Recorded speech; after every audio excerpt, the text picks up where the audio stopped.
పిల్లలకి స్నాక్స్ ఏమైనా కావాలన్నారని జంతికలు అయితే చేద్దామని ప్రిపేర్ అయ్యాను. ఏంటంటే 2 గ్లాసుల వరిపిండికి ఒక టీ గ్లాసుడు శనగపిండి వేసి అయితే కొంచెం వేడి నీళ్ళు మరగబెట్టుకొని కలుపుకోవడమే. కొంచెం చన్నీళ్ళు అలా ముద్ద కట్టుకొని చక్కగా మనకి ఏంటంటే గొట్టంలో పట్టేలంత లూజ్గా ఉండాలన్నమాట. మరీ లూజ్గా కాదు కానీ సమానంగా మనం నొక్కితే ఫ్రీగా వెళ్ళిపోవాలి, అలా ఉండాలన్నమాట. చక్కగా ఎలా సర్దుకొని మన గన్న అయితే అంటే కొంచెం గన్లో కొంచెం వాటర్ అదే మూత తీసి కొంచెం వాటర్ వెళ్ళేలా తడిపి ఉంచితే అలాగ మొత్తం లోపలికి వెళ్ళిపోద్ది అనమాట. అప్పుడు బాగుంటుంది.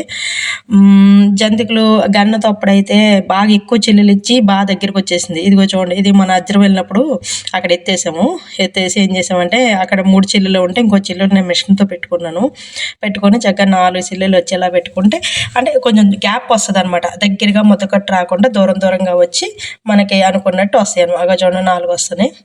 ఇంతలో నూనె మరిగి ఉంటుంది కదా, మనం అలా సిమ్లో పెట్టుకుని అంటే మీరు అనుకోవచ్చు చేతితో చిన్నగా వేయచ్చని. ఏంటి నలుపుకొని తినరా ఏంటి, ఏదో జంతిక నోట్లో పెట్టుకుని తినేస్తారా అని మనకి, ఎందుకంటే తక్కువ టైంలో ఎక్కువ పని అవ్వాలన్నమాట. అలా పెద్ద ఒక జంతిక వేసేస్తాను. ఒక గన్నకి ఒక పెద్ద జంతిక అవుతుంది. మామూలుగా ఇరిచి పెట్టుకుంటాం, కొన్ని ముక్కలు వేసుకుంటాం పిల్లలు తినడానికి, స్నాక్స్లో పెట్టడానికి గట్రా. బాక్స్లో అయినా పట్టాలి కదా, అందుకని మనం ఏడ్చుకుని తినమా ఏటా అని మొత్తం మీద ఇలాగా చక్కగా ఒక పెద్ద జంతిక అలాగ అవుద్ది. కొంచెం బ్రౌన్ కలర్ అంటే మరీ అంత కాదు కానీ గోల్డెన్ కలర్ వచ్చాక చక్కగా తీసుకుని ఆ పొల్లతో తీసుకుని అలాంటి నూనెకి చక్కగా వాడిపోతుంది అనమాట. మన జంతికలు అయితే ఒక 2 కేజీల పిండికి ఇంత ఇలా వచ్చినాయి అనమాట. ఇంకా ఈ టేస్టీగా ఉంటే పిల్లలకి వామేస్తాం గట్రా, ఆరోగ్యానికి మంచిది. నూనె గట్రా ఏమీ లేకుండా చాలా హెల్తీ చాలా బాగుంటాయి. పిల్లలకి స్నాక్స్ పెట్టడానికి బాక్స్లో ఒక ఏదో 20 days ఎలా వస్తాయి అనమాట. ఇంకా ఇది చూడడానికి బాగుంటుంది, చాలా బాగుంటుంది అనమాట.